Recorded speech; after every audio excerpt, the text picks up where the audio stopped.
applaudir. Ça va être mon rythme.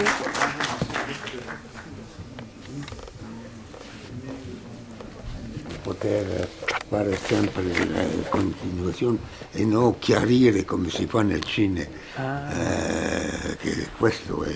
Questo no? No, è una qualità. Diventa un estetismo. Bisogna chiarire bene le cose, eccetera. E cinema, sì. Ma penso che loro lo restaurerebbero come tu lo vuoi. Come tu lo vuoi. E non se mi fanno la luce no. come... Alors, je salue ceux qui n'étaient pas là Tu dici no. à 19h30, mais je ne suis pas sûre que ce soit le cas. Je cherche partout l'auteur du second film, donc Fergus Daly. Est-ce qu'il est dans la salle? Oui, non, c'est pas lui. Bon, il est peut-être parti boire quelque chose. Donc, cette fois, c'est donc Hélène Chatelain et donc Fergus Daly qui vient exprès d'Irlande, donc qui est supposé être là, donc ils vont présenter leur propre travail, donc qui s'inscrit dans la continuité et dans le cas du film d'Hélène, la simultanéité du tournage de Nous étions tous des noms d'arbres. Et puis après, donc on aura, après la projection de ces deux moyens et courts-métrages, on aura du temps, donc pour ceux qui le souhaitent, pour discuter avec Armand Gatti et les deux auteurs. Merci beaucoup, Hélène. Je vais dire que Gatti, bonne projection, c'est très simple, effectivement. J'étais sur le tournage, j'avais une petite caméra qui est une caméra qui s'appelle la Paluche, c'est une toute petite caméra qui est un tuyau avec une sensibilité d'œil de mouche. Et donc, au début, on avait essayé de faire comprendre à la production que, il y a une chose qu'il faut que vous sachiez, c'est que les bérets de l'armée anglaise qui occupaient des raies étaient les mêmes bérets rouges que Gatti avait quand il était parachutiste et qu'il est venu libérer la France. Donc quand il est rentré du premier voyage, en gros, cette armée qui était une armée libératrice était une armée d'occupation, donc comme toutes les armées d'occupation, elle se conduisait très mal. En plus, c'est une histoire très dite, voilà. Et donc, à un moment, j'ai commencé à tourner, et puis voilà, quoi. En plus, il y avait effectivement toute cette histoire de grève de la faim qui était, on en parlera si vous voulez, qui effectivement, pour des gens comme nous, comme moi, comme vous, le suicide dans une prison, le réflexe de la prison, c'est de se maintenir en vie, des fois qu'on pourrait sortir, surtout chez les politiques. Et on a été complètement silencieux parce que tous les tournages se sont faits. Le premier jour de tournage, qui est cette espèce de grand travelling, avec toute la cave d'escalier, c'est le premier plan qui a été tourné, qui était donc très difficile à tourner, compliqué. Paddy, c'était génial parce qu'il avait passé 3 nuits avec ses grèves de la faim et la mort de Bobby Sands qui arrivait. Donc il avait un chandail, et ce chandail était sale. Or, il avait commencé comme ça, donc il fallait que pour les raccords, il continue comme ça. Et ça a été une bagarre avec la femme de Paddy, qui est une femme merveilleuse, qui voulait laver le chandail. Et voilà, enfin vous imaginez pas ce que c'est, ces communautés, on pourra en parler, parce que c'est... Moi, j'ai rarement rencontré, Dante aussi, je crois. Effectivement, c'est pas l'Angleterre, c'est pas la France, c'est en même temps l'Europe, c'est notre histoire, enfin voilà. Et donc j'ai tourné avec ces toutes petites caméras qui me mettaient les soldats anglais dans une espèce de transe, parce qu'ils croyaient toujours que j'avais une bombe ou un explosif dans la main. Mais bon, donc c'était très très léger, je ne gênais pas grand monde. Et effectivement, une de mes tâches, c'était de faire répéter toutes les grandes scènes collectives, qui sont répétées comme du Shakespeare. C'est-à-dire que c'est ce que vous voyez qui paraît de l'improvisation pure et simple, ça a été un très très long travail et qui pour moi a été absolument passionnant. Voilà. Maintenant, bonne projection. Donc c'est du noir et blanc, hein, parce qu'elle n'a pas lu, c'est en noir et blanc.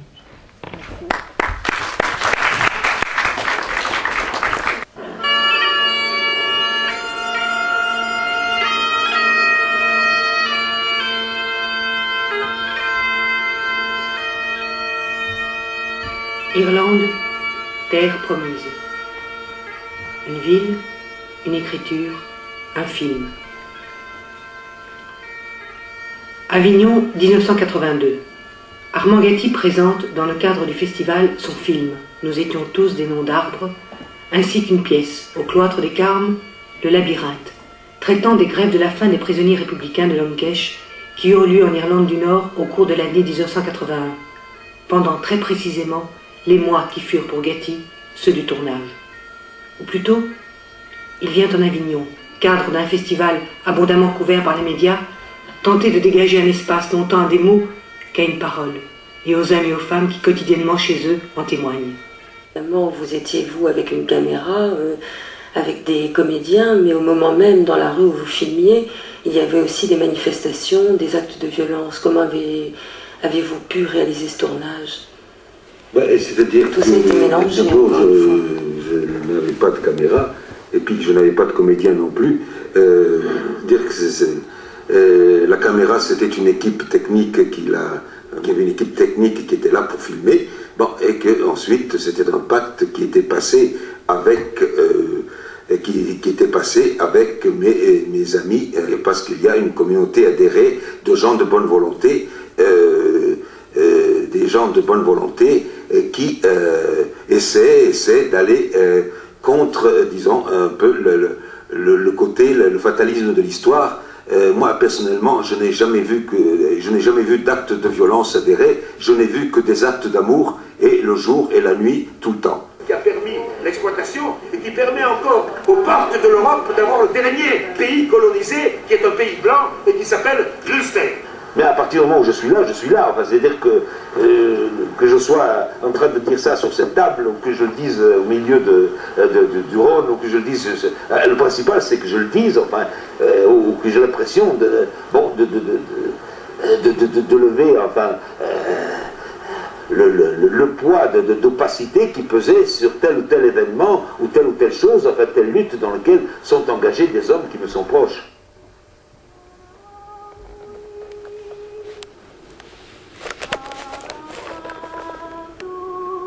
Irlande, terre promise.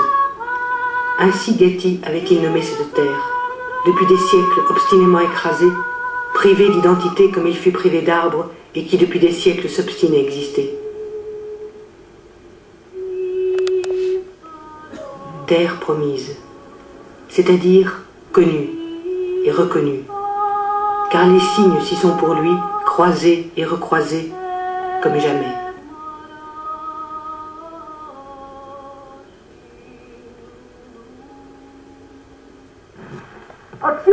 Au mot action, c'était en version irlandaise tous ces personnages à lui qui se trouvaient ensemble convoqués. À l'enfant d'immigrés répondaient les mômes des ghettos catholiques. Aux résistants maquisards, une résistance armée, réussissant depuis des siècles à travers les hauts, les bas et les errances à ne ressembler qu'à elle-même. Peut-être parce que les visages sous les cagoules et ceux qui les entourent et qui, dans ce coude à coude, protègent l'autre, sont les mêmes, venant des mêmes quartiers, des mêmes ghettos, des mêmes espoirs, des mêmes humiliations.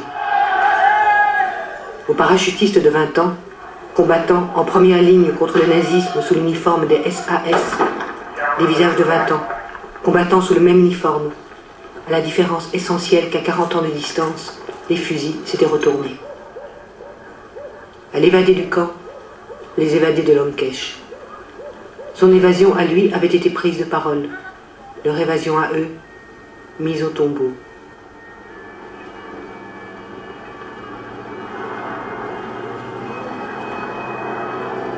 Et pourtant, là encore, les signes se répondent. De derrière les miradors, une parole très ancienne, venue du fond des siècles de silence, témoignait, depuis les murs des cellules oubliettes.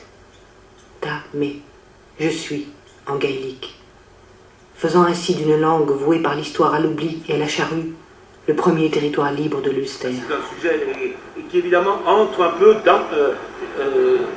dans la conception du monde que nous avons toujours défendue. Je n'ai jamais eu des problèmes de me renier ou de ne pas me renier, de penser que le langage politique devenait brusquement une aberration ou une chose honteuse dont il fallait se voiler la face. Et je dois dire que là-dessus, si je me reporte à 10 années en arrière, la totalité de la profession était dans le langage politique et se sentait, enfin, ces accès, ces fièvres de fausses prophéties, enfin, qui l'encombrent très souvent. Et puis, brusquement, comme une mode, comme un truc qu'on change, bon, ça ne va plus et c'est fini. Hein. Et alors, je dois dire que si ce point de vue-là, ça je l'ai répété dans toutes les Amériques, je suis un dinosaure, mais fier de l'être et revendiquant ma qualité de dinosaure. Parce que je trouve aux dinosaures une jeunesse que beaucoup de bipèdes n'ont jamais eue. Dès le début, il y eut rencontre. Rencontre avec une ville, Derry, qui en gaélique veut dire forêt de petits chênes. On dit dans cette ville que celui qui à 25 ans n'a pas trouvé de travail a une chance de ne plus jamais de sa vie travailler.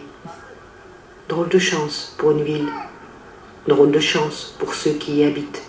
Surtout s'ils habitent ici, du côté du Marais, le Bogside comme on l'appelle. Tout le monde est, je pense, fatigué et vraiment le plus vaillant de tous sans doute aussi, mais quand même on a un petit peu de temps, on prend un petit peu de temps pour un échange parce que vous avez vu beaucoup d'images, beaucoup entendu de propositions de la part des cinéastes, des auteurs. Je cherche partout Fergus en fait. Il y a une saturation de Gatti là, etc. Non, pas d'overdose de Gatti, non. Quand même, enfin, est-ce que vous auriez des questions, des envies, des demandes d'informations complémentaires? Donc Hélène est là aussi. Donc il y a 2 micros. Les deux films, il y en avait 3. Il y en avait 2 qui n'étaient pas de moi. Donc. Justement, je cherche les auteurs qui ont disparu.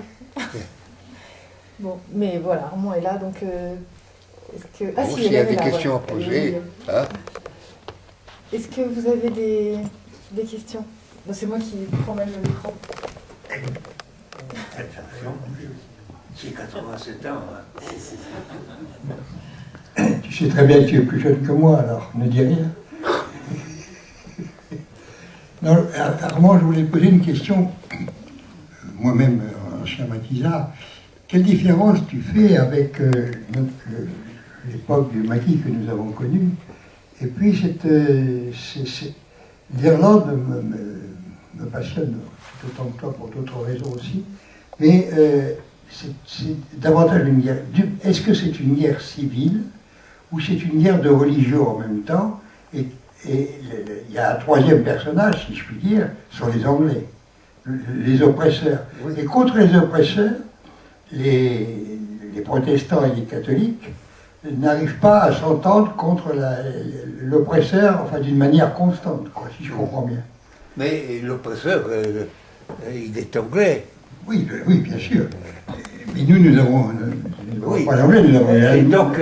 Nous avons l'allemand et en plus nous avions à l'intérieur une espèce de guerre civile entre les pétainistes qui étaient là et qui nous pourchassaient. Les Irlandais, c'est la langue, c'est le gaélique, tandis que les Anglais, et c'est une question de langue, comme tout, enfin. Hein, les mots. Hein, c'est avec ça que on se bat. Le combat, c'est avec des mots. La révolution, hein, si on tente de la faire, c'est avec des mots. C'est-à-dire, hein, c'est le langage, c'est-à-dire ce que Macnaut appelait l'intérieur, là, qui sort de nous et qu'on essaie de fabriquer. Et alors chaque civilisation s'est fabriqué une langue. Et c'est à partir de là que, bon, moi, personnellement, j'ai une langue de soutien et qui me permet d'avancer. Et Ça va être mon rythme.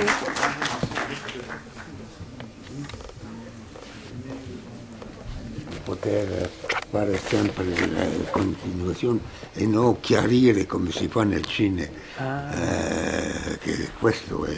Questo no? No, è una qualità. Diventa un estetismo Bisogna chiarire bene le cose, eccetera. E Cine aussi. Ma penso che loro... C'était les mêmes bérets rouges que Gatti avait quand il était parachutiste et qu'il est venu libérer la France. Donc quand il est rentré du premier voyage, en gros, cette armée qui était une armée libératrice était une armée d'occupation, donc comme toutes les armées d'occupation, elle se conduisait très mal. En plus, c'est une histoire très voilà. Et donc, à un moment, j'ai commencé à tourner, et puis voilà, quoi. En plus, il y avait effectivement toute cette histoire de grève de la faim qui était, on en parlera si vous voulez, qui effectivement pour des... J'étais sur le tournage, j'avais une petite caméra qui est une caméra qui s'appelle la Paluche, c'est une toute petite caméra qui est un tuyau avec une sensibilité d'œil de mouche. Et donc, au début, on avait essayé de faire comprendre à la production que, il y a une chose qu'il faut que vous sachiez, c'est que les bérets de l'armée anglaise qui occupaient des raies... Lo restaurerebbero come tu lo vuoi. Come tu lo vuoi. E no, se mi fanno la luce come... Alors, vous savez, ceux qui n'étaient pas là Tu dici di no. à 19h30, mais je ne suis pas sûre que ce soit le cas. Je cherche partout l'auteur du second film, donc Fergus Daly. Est-ce qu'il est dans la salle? Oui, non, c'est pas lui. Bon, il est peut-être parti boire quelque chose. Donc, cette fois, c'est donc Hélène Chatelain et donc Fergus Daly qui vient exprès d'Irlande, donc qui est supposé être là, donc ils vont présenter leur propre travail, donc qui s'inscrit dans la continuité et dans le cas du film d'Hélène, la simultanéité du tournage de Nous étions tous des noms d'arbres. Et puis après, donc on aura, après la projection de ces deux moyens et courts-métrages, on aura du temps, donc pour ceux qui le souhaitent, pour discuter avec Armand Gatti et les deux auteurs. Merci beaucoup, Hélène. Je veux dire que Gatti, bonne projection, c'est très simple, effectivement.